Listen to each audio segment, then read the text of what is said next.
So I'd say from the 4 different runner roles on the circle, I would say I would be looking for more experience with the floor runners and the edit runners, purely because they have, they're dealing with talent, especially the edit runners, and the floor runners are obviously dealing with sensitive contribs. But in terms of experience, so yeah, I would like to see maybe 1 runner credit or even 2 runner credits on those CVs. But in terms of production runners and gallery runners, work experience at a studio, at a company, whether you're office running or you're on set, then you would definitely be considered.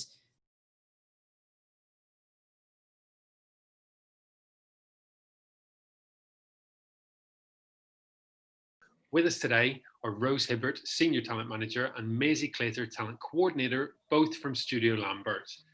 Thanks for joining us, Rose and Maisie. Over to you guys. Thanks for having us. Hiya. Hi, everyone.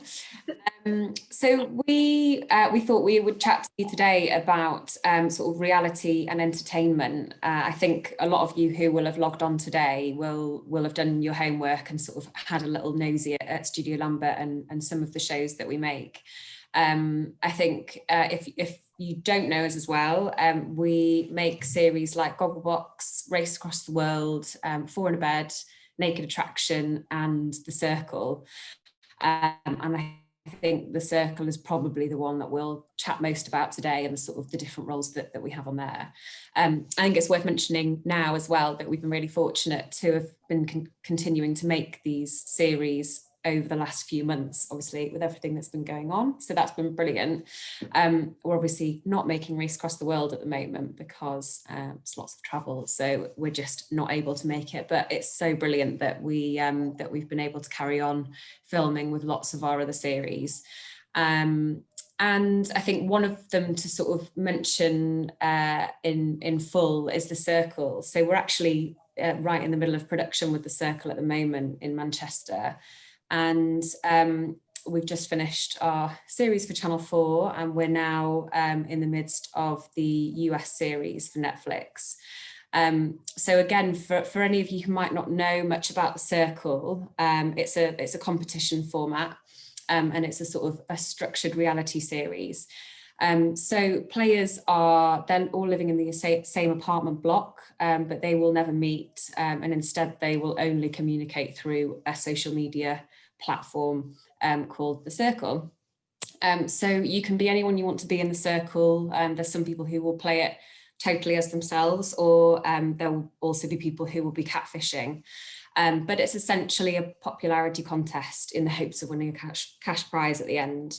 And in terms of the series, I'm sure if you've seen it before, you've seen the credit list at the end. It's huge, and there's a lot of people who work on it. So Maisie and I have been quite busy over the last year or two crewing that up and helping to crew that up.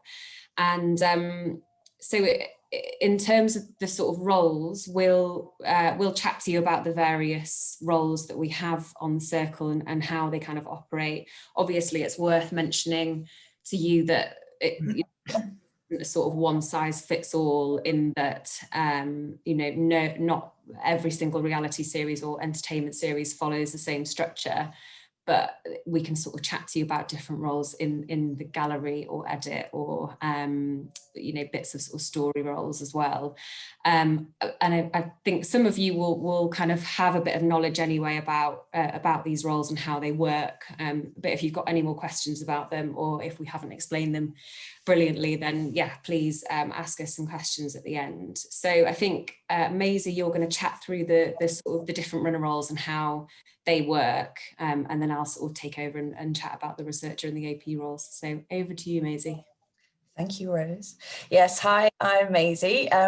I look after most of the junior roles at Studio Lambert, from work experience up to junior researcher or researcher, mostly from our London office.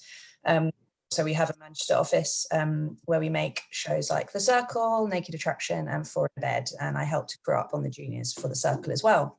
So runners on The Circle, wow, there are just so many runners on The Circle, and actually they don't all do the same thing. So I'm going to explain to you, we have 4 different runner type roles on The Circle. So the first would be production runners. So production runners are mostly assisting the production team in the production office. So that would be the line producers, the production managers, the production coordinators, and everything that's involved in the production of the show. So what do production runners do? So they make sure all of the production building is tidy at all times. They are assisting the production team with whatever they need at any time.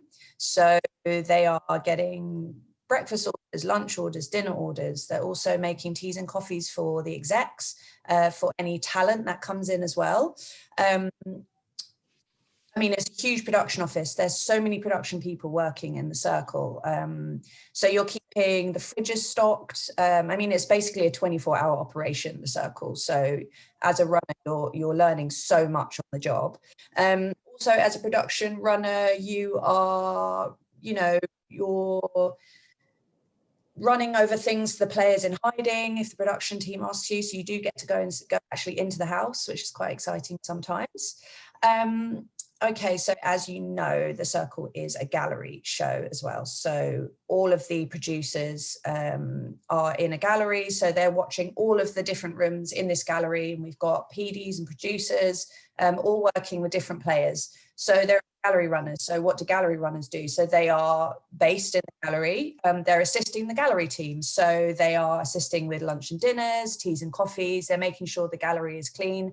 They're maybe passing on messages from production to the gallery. So basically being that core. And again, that is a 24-hour gallery. So they do, there's days and night shifts with all the runners on the circle.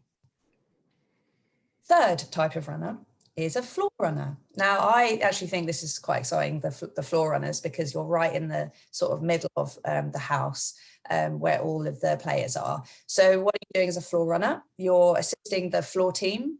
You're making sure no players cross paths. So you're actually, meeting the players. Obviously, they are all in isolation, so they're not seeing anyone else apart from their producer and maybe the runners.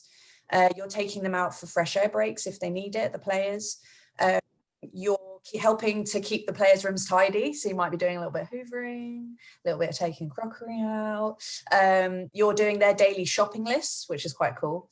And you are also aware of the fire procedure. So for the evacuation procedure, if there should be a fire. So you're also kind of all across that. So all of the safety rules and regulations, you'll be briefed on that too, obviously, and COVID regulations. And last but not least are the edit runners. Now, edit runners isn't that much of a well-known runner's role, I would say. I guess the circle is such a massive, intricate show that this is a great kind of, it's a great way of kind of explaining what all the different runners do. But edit runners, yeah, so they look after the edit suite. So in the circle, we have a lot of edit suites going on. Again, it's 24-hour operation. So they keep the suites tidy, they look after the editors, and they also look after talent that's coming in. So anyone doing voiceovers, the execs will come in for AM and PM viewing, so looking after those as well. So really, you are doing a specific job as a specific runner, but in general, they all have that one theme in common. You're assisting, you're supporting. Without the runners, there wouldn't be a show. So it's really, really important they're all working as a team. So yeah, they're the runners' roles on the circle. So I'll chat a little bit about the researcher and AP roles. We actually don't have that many researcher roles on the circle, but there's one that we have quite a lot of, and I'm only going to say the full role once because I can never get it out actually in one go. So it's gallery digital researcher. For some reason, if I say it quickly, I just completely stumble over my words. So I'm going to call it a gallery researcher role. And this role, you're basically supporting your gallery AP or your producer. So you've got a sort of team of two. There's you and an AP or a producer, and you're basically looking after one player in their one apartment. And your role as a researcher there is to basically do all the logging. So you're typing up all of the interface. So, for some of you who've seen it, you'll know. But if you've not, it's, you'll be talking to another room room and you'll say, circle, message, how are you today? And that log is basically typing up that interface and connecting them with the other rooms as well. So it's quite a crucial role, and you've got to be sort of quite organised and quick, and also sort of good at spelling and typing quickly. But it's also about you're kind of keeping a bit of a log of story notes, so anything that you can pass on to your story producers, and anything that might kind of become a storyline. It's also sort of keeping a bit of an eye on welfare as well, and just flagging up anything to a senior. So anything that the player mentions as well, on how they're feeling that day. So just kind of mentioning it to your senior team. Then we do have an edit researcher role as well, but again, it's sort of one role in a massive team. But they will be doing, it's quite exciting if you're kind of at the initial stages of being a researcher, because you're sort of working within the edit, you're working with edit producers and editors, and you might be doing some like very initial rough cuts just to help with time, because it's so fast turnaround. So it's trying to kind of get things running smoothly, and then they can take it over. So any kind of logs that come through from the gallery, it might be looking and sort of finding those scenes basically by the minute, and sort of putting them all together for your editor and your edit producer. It might also be helping with some music clearance as well, because I think obviously we will use all sorts of music on a sort of series like this, so it's kind of getting that clearance quite quickly. It's also worth saying as well, while we're talking about like the sort of fast turnaround approach of the series, the first two series we've put out essentially as live, so a kind of Big Brother style series where the edit will be sort of working through the night, and then they will end up doing a cut that will essentially go out that evening. We're working in the same approach this series, however, we're not putting it out until sometime next year. We don't know when that's going to be, but because of the way that it's structured and how we'd kind of already started crewing up for the series, we've done it in the same way. So it still runs exactly the same way as if it's going out as live. So it's still that very kind of fast turnaround, quick paced environment. And then in terms of the gallery AP roles, so this is you're working with your researcher. So you're looking after one individual player. You might end up producing that contributor for the full run, or until they get blocked out of the circle. So if you've got a really popular player, you're basically with them for about 3 weeks. So hopefully you would get on with them. So the AP will kind of produce those, the chats between the players using a kind of like a voice of God style approach. So that gallery AP won't ever go on the floor and go into the apartment with the player. They will always kind of have that chat over this voice of God. And I think it's also worth mentioning, obviously, that there's lots of different players and lots of different stories happening at the same time. And there might be some episodes where there's a player who doesn't necessarily have that much of a story narrative through that episode. And so actually a lot of your job then is tracking welfare, and also kind of keeping that rapport with them and the relationship, and sort of keeping their spirits up, because there's a lot of downtime. So it's kind of making sure that they're happy as well. So so as well as sort of producing them, it's keeping that relationship. And that AP or producer is producing those chats with the contributors, the researchers are basically logging all of those notes, and you will be passing those on to the story team. So it moves us nicely onto the story AP role instead. So the story AP role, as opposed to the gallery role, is slightly different in that you're working with the senior gallery producers. So you're not producing anyone and you're not dealing directly with the contributors, but you're kind of listening into all of the various chats or the different scenes that are happening that day. And you'll basically be putting together story notes. It might be kind of pulling any good lines of sync for the edit. So kind of keeping an eye on what they might like for that episode, and flagging that up. Or, if it's a certain chat that you've covered, or something's come out in a game or something, sort of flagging up the good points of those bits of actuality. And it's kind of being able to forward think as well. So it might not necessarily be that you have that you've got story points that you need to hit and keeping an ear out for that, but it's also keeping a bit of an eye out for developing stories as well that might otherwise go missed, or, you know, if it's a slight bit of tension with a couple of people, or if there's like a really nice relationship forming, it's being able to keep a little bit of an eye on that and be able to go back to it when that eventually develops. So you've got to be quite organised, keep a log of things. Again, you're also keeping another further eye on welfare, making sure that everyone's, you know, okay, and you're flagging anything like that up to your seniors. There's lots of notes, and again, yeah, organisation is key. So I think that's kind of in terms of the sort of runner research AP level roles on a show like The Circle. Obviously, it's not a one size fits all. All sort of gallery shows or rig shows will be operating slightly differently. You know, I think with something like The Circle, it has to operate differently because you've got one person in one room, whereas on something like Love Island, for example, they're all interacting with each other. So you've got kind of less people, but across more things happening in one environment. So yeah, it will always be slightly different. But I think that's kind of it in terms of the roles as we've described. And I think Maisie and I were going to mention a little bit about the sort of the right fit for these types of roles as well, and the kind of people that we look for, or what we like to see on a CV. Maisie, do you want to chat a little bit about what we would look for in runners on something like Circle? Yeah, sure. So in terms of what we look for runners on the Circle,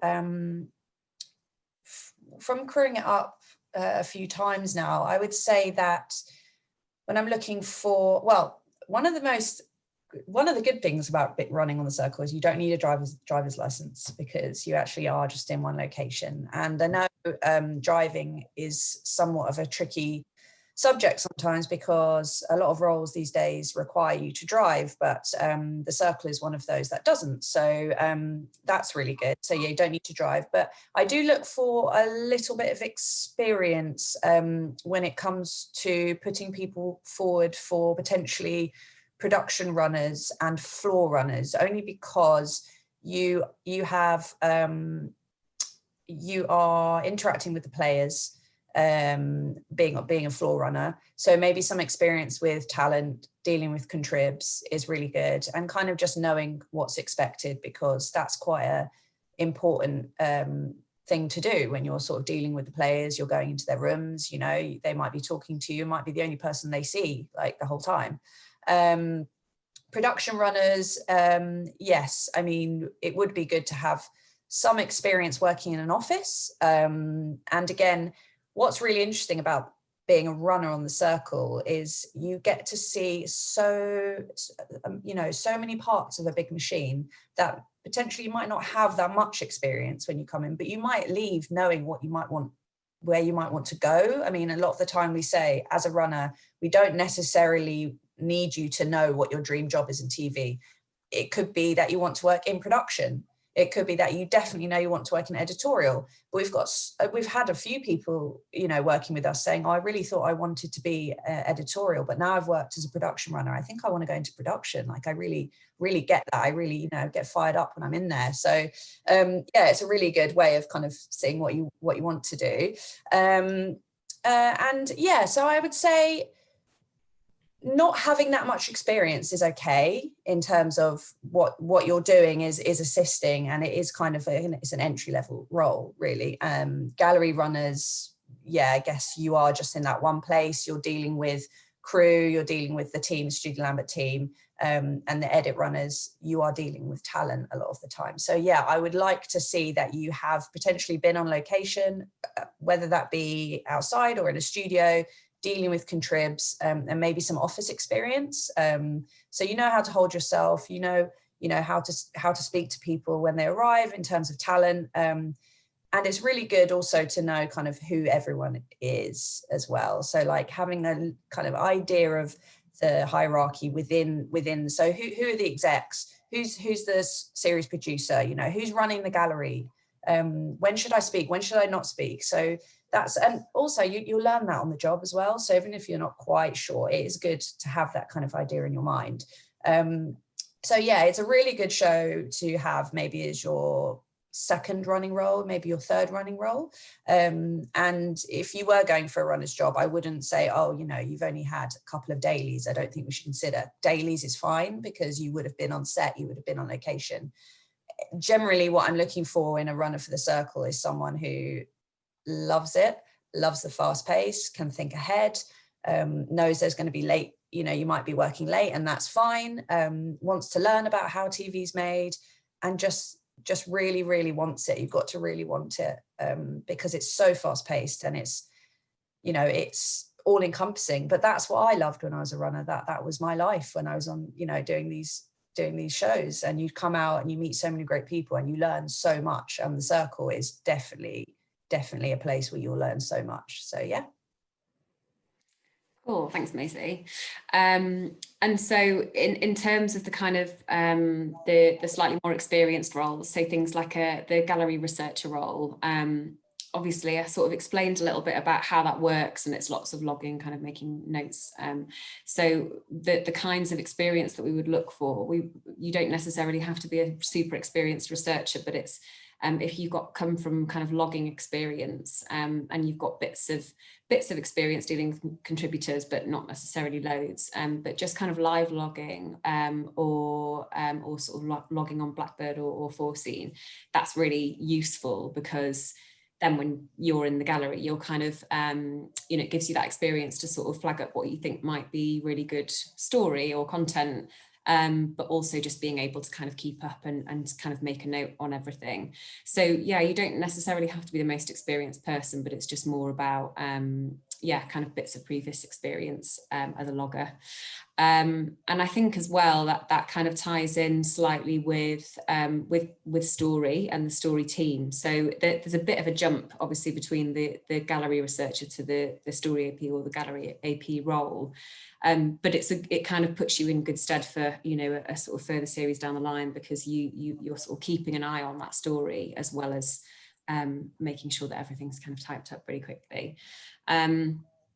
I think in terms of kind of story and gallery roles, I think when we were first ever crewing at the Circle, we weren't, obviously we were kind of looking for lots of people who had previous gallery experience, but actually because it's such a different setup, you don't actually necessarily need to have tons of gallery experience or, you know, experience on a kind of rig show.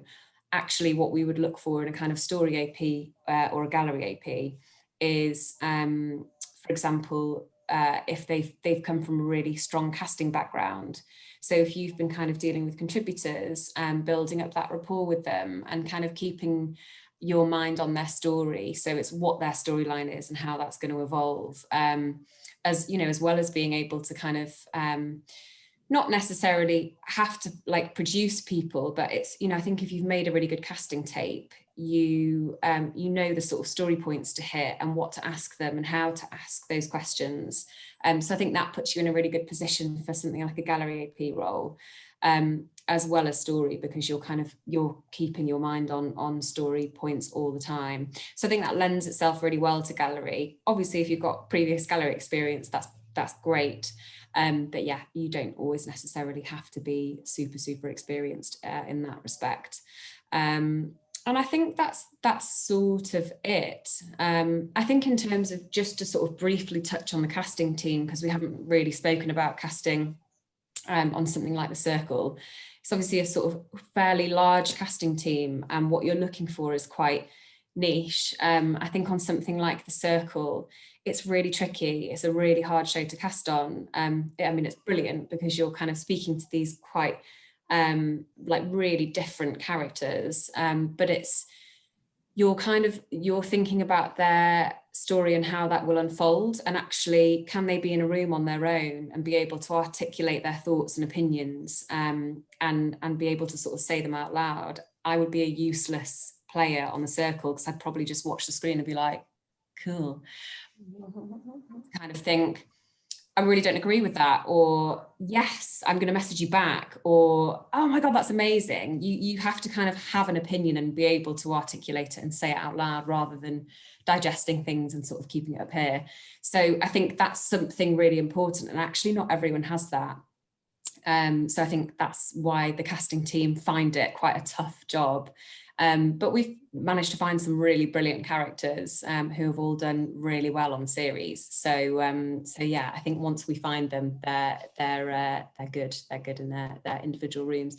I don't think I've got anything else to say in terms of the kind of researcher and AP roles. So I don't know if we might want to open up some questions in the chat. I don't know if anyone has any kind of burning questions or stuff that they want to know about.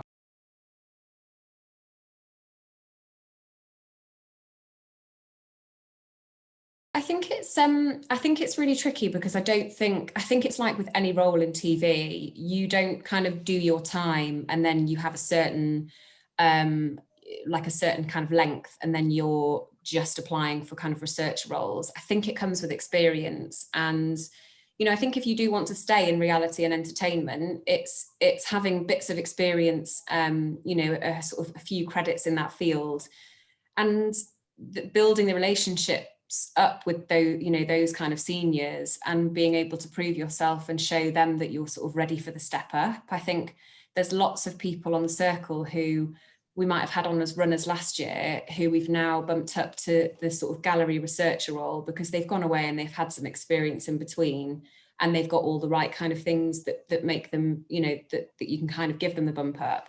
And I think there's someone actually who we've had as the gallery researcher on the UK series, and they've actually now stepped up to the story AP role in the US series. And I think it's not necessarily about doing your time or having that time frame, but I think it's about sort of being able to prove that you can make that jump and that you can do it and sort of do it well. But I think in terms of the sort of the general runner question, I think like with any show, you want to kind of put in at least a good year of running experience. I think it doesn't harm to sort of carry on and build up your experience over slightly longer. But just as long as you're kind of building up that experience and working on different, working in slightly different areas, like, you might have done the edit runner role last series on the Circle, and you might now be working as the gallery runner if you're not quite ready for that step up. But yeah, again, it's sort of showing that you can do it.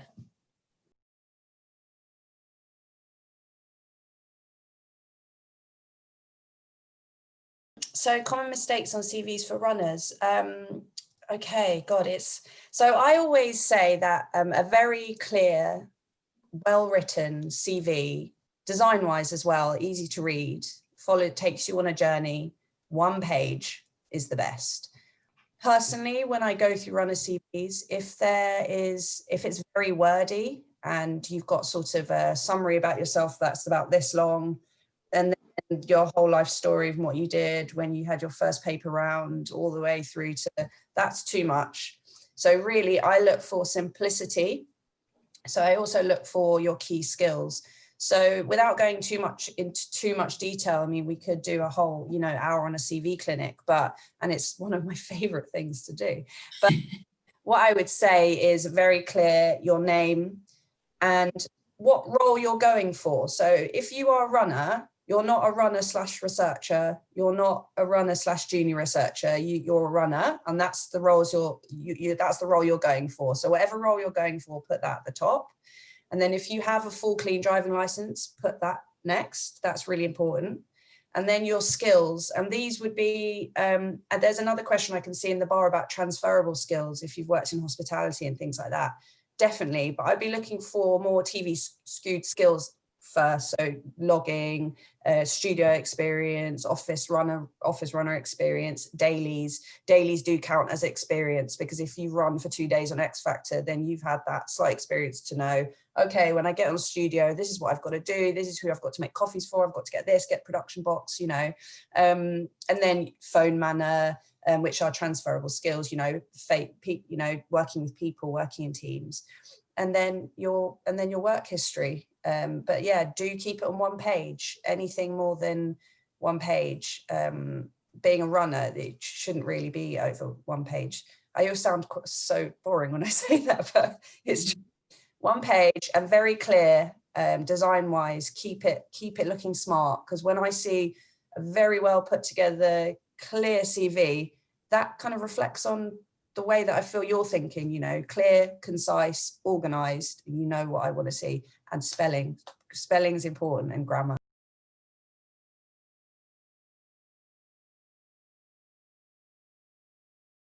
I think I'm a sucker for like a really random first job. Like I think one of our really brilliant office runners at Studio Lambert, I actually think we got in touch with her because she had previous experience as a bouncer, and I just loved it.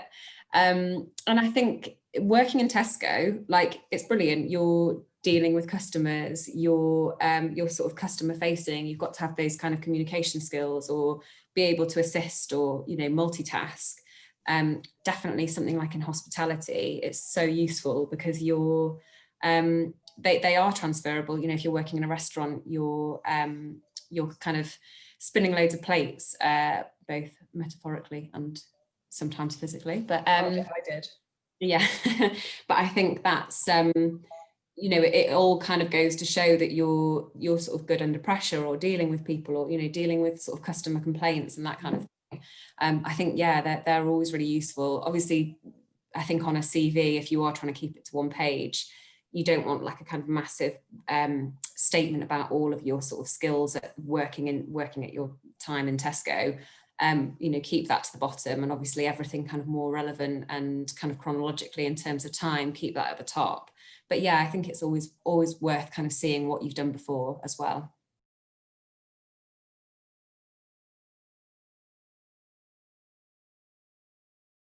Sort of. I think with something like The Circle, it's slightly different in that they've got their own digital team. So they will deal with a lot of the social media. They might be kind of making GIFs or doing like putting together short little packages or you know, like different memes and things. Like I'm not as good with sort of social and digital, but yeah, it differs. It differs a lot in terms of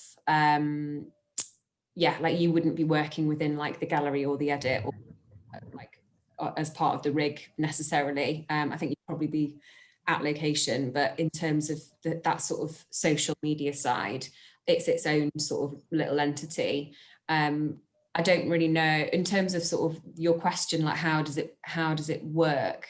I think in series 1 we just had our we sort of had a digital producer who was part of the Studio Lambert team, and he actually kind of got seconded onto The Circle and looked after all of that for us. And I think in the second series we had a bit more of a dedicated team and people working solely on that.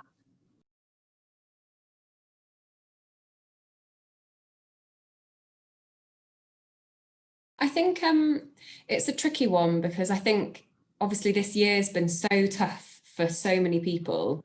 And I think it's hard when you're, you know, if you've gotten to a certain level and you're not really seeing those jobs being advertised at the moment, and you're sort of thinking, right, well, maybe I could go for a runner role.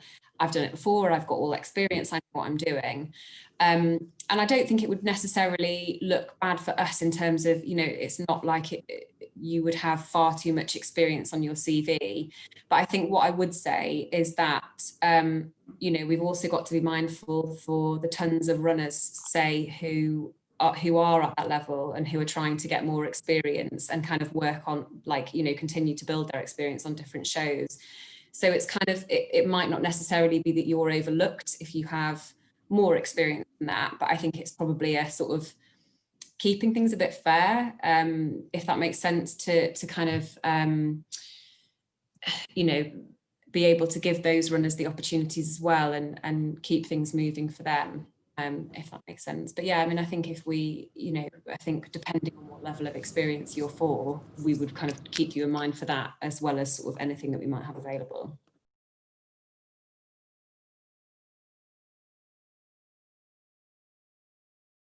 I wouldn't, yeah, I mean, I guess you've sort of still got to keep hopeful that you could be considered for the things that you are actually experienced in. So, you know, whether it's sort of sending out a slightly different, you know, a slightly different CV, it might be that then you see a role for the next day with the kind of experience that you have, and you're thinking, oh, I've already sent my CV, but I don't have any of the experience that I actually have, and now that, you know, that might go against me. I think you should sort of keep all of your relevant experience on your CV. But, you know, I think if there's an opportunity and you see it come up, it's worth explaining, like, you know, along with a lot of other people, saying, you know, I'm open to these roles because I am looking for work, and, you know, I'd like to be considered because of X, Y, and Z. So yeah, I don't think it's harmful applying, but just explaining your sort of situation.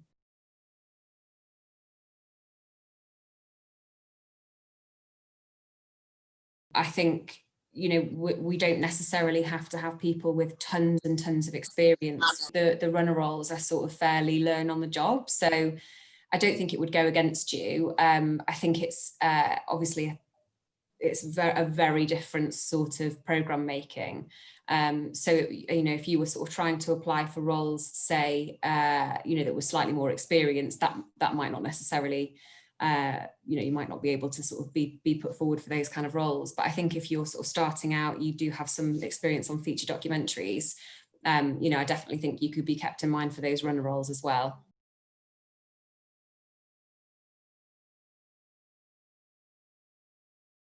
I went to Leeds Uni and I did TV production. And as part of the course there, they offered you 3-month placement. So instead of a dissertation, so obviously I went with that. And we had to do some interviews, and I got a job at CPL. We used to be cellar door production. So when they did Who Wants to Be a Millionaire, and because I was like obsessed with Who Wants to Be a Millionaire, I was like, this is it, this is my dream. So I went to be an office runner at CPL, and I managed to stay there for like 3 years, just cling on. So I was an office runner for them. And then I was actually part of the small team that was involved in making the pilot of League of Their Own. So it was me, I was the runner on the pilot. And there was 4 of us, and we sat with James Corden in a little room, in a green room. This is when he just did Gavin and Stacey. And it was the funniest kind of couple of months, and we did this pilot, and yeah, the rest is history really. So I stayed there. But actually, interestingly, I was a junior researcher on the first series of League of Their Own. But after being on set and the roles that I undertook, I actually moved to production. So on the second series of League of Their Own, I was production secretary. And that's sort of, I've done odd things in TV. So I went to archive after I did production for a bit, because I really loved archive. So I did archive for a bit for Zigzag. And then I did some history docs with a company called Chocolate Media. I was actually production coordinator there. And then I worked for a music channel for like 2 years, being production or senior coordinator there. And then I was like, oh, I really need a job. Went onto Facebook and I saw a team, Studio Lambert was looking for a team to make goggle sprogs. And I was like, that's a bit of me. So I applied, got that job, and I've been at Studio Lambert for 5 years now. I actually moved over to talent after the first series of goggle sprogs because I have a young child. So I was, it wasn't that I was, you know, struggling or anything. I mean, it was just that someone got talking to me about talent, and it was office hours, and it just fit for me. And because I'm still so obsessed with TV and the people that make TV, it's the best job for me because I just get to chat to you guys all day. So yeah. Mm-hmm. I'll really quickly explain mine as well. I'm sure we've got a few other questions, but I did film at uni. When I first left uni, actually, I really struggled to kind of get my foot in the door. So I was a nanny. I kind of moonlighted as a nanny and did the after school run, and sort of tried to get work experience in the days. and managed to sort of get my foot in the door and get my first runner role, and kind of worked in casting and on location for a few years. And then before Studio Lambert, I worked at a kind of a sort of recruitment and headhunting company within TV, so looking at kind of more senior roles. And then I saw this job come up at Studio Lambert, and yeah, I've been kind of in-house talent manager for about 3 years, and I think yeah, slightly different to working in casting on location, but I still love it. And I think like with any job in TV, you know, if you kind of watch and love loads and loads of TV, then you kind of, not to sound like the sort of cliche statement, but you'll never work a day in your life, obviously all the time, but yeah, I think I still really love it, so yeah, it's good. And I'll just say, to add on quickly there, mine sounds like a very sort of like linear. I had lots of times when I struggled to find work as a runner. I worked pub jobs, I worked retail, I was always going for interviews. It wasn't, you know, the hardest jump to make in TV is from runner to junior researcher. And that's the jump that I found difficult. And I, you know, tried for about, I would say I was in and out of kind of pubs and retail for about a year after I did my first stint at CPL. So, you know, don't be discouraged. If you have a gap on your CV where you worked in, you know, Tesco's, you know, and a lot of people will during the pandemic, that's not a bad thing. You know, we want to see that you've carried on working.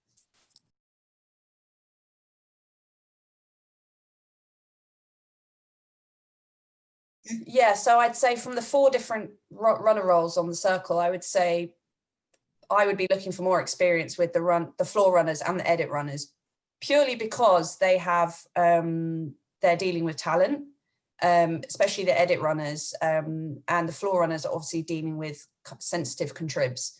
But in terms of experience, so yeah, I would like to see maybe 1 runner credit or even 2 runner credits on those CVs. But in terms of production runners and gallery runners, work experience at a studio, at a company, whether you're office running or you're on set, then you would definitely be considered. So, and like Rose said, a lot of people have gone on to be production runners in the first series and are now edit runners because they have sort of, you know, gained that experience whilst being on the circle the first time. So yeah, in answer to your question, there is slight hierarchy, I would say, but you know, and I think it is just the knowledge that you've worked with talent before to put you face to face in sort of like, you know, in terms of the edit runner, but yes.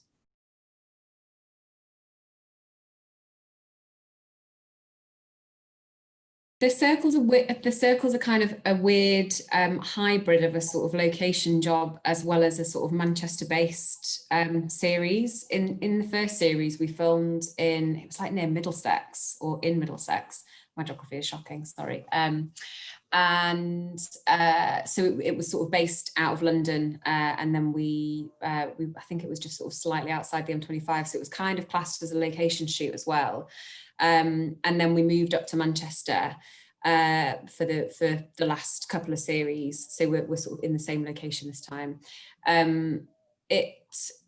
A lot of our crew is Manchester based, so more for the kind of junior level roles like runner and the gallery researcher. Majority of those are Manchester based, but I think there's a lot of roles where we have accommodation for people as well. So I think just purely because a lot of the time it's you're working quite long shifts, and so it's sort of being able to look after the crew and sort of have a place to stay for them as well. So it's a weird mishmash of London-based people, regional people, Manchester-based people. So you don't have to be Manchester-based, but I would say for those more junior level roles, you'd kind of be living and working in Manchester. Now more than ever, actually, we will be kind of continuing to post more and more for our different productions. I think where we've only ever posted roles before are, 90% of the roles that we post are on Facebook. So if you're part of those sort of Facebook groups like People in TV Jobs or People in TV Runners, I think that those are the right ones. And there's a couple of different ones for groups in Manchester like Northern Freelance TV.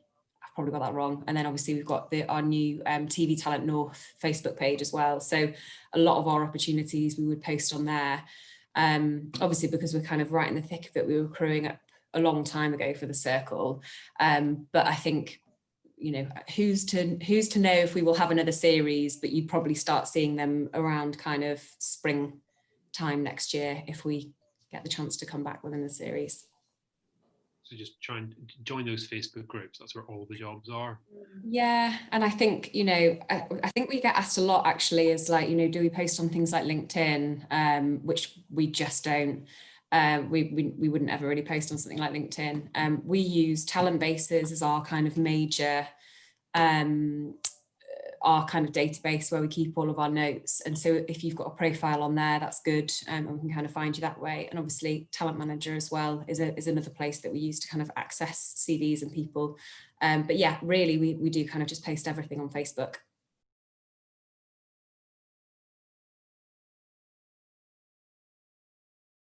I think it would be worth kind of slightly tweaking your CV to sort of explain briefly about the previous experience that you have had, but then, you know, maybe it might be worth adding in your bio or your cover letter when you're sending your CV for, say, runner roles in production or on location.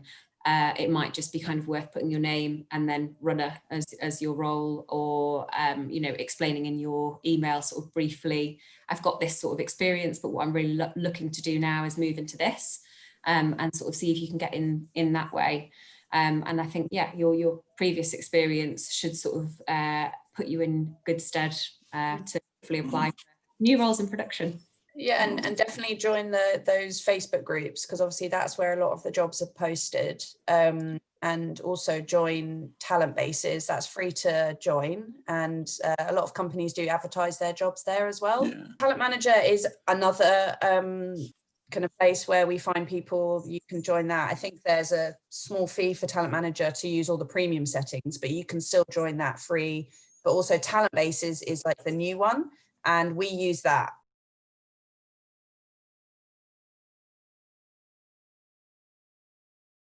I think if you, you know, if you watch like certain things that you watch, for example, say if you were watching Gogglebox, at the end, you've got the production company that comes up, obviously Studio Lambert, we make Gogglebox. So you can then kind of go and like do your homework online, find the company that make that and try and get contact details that way.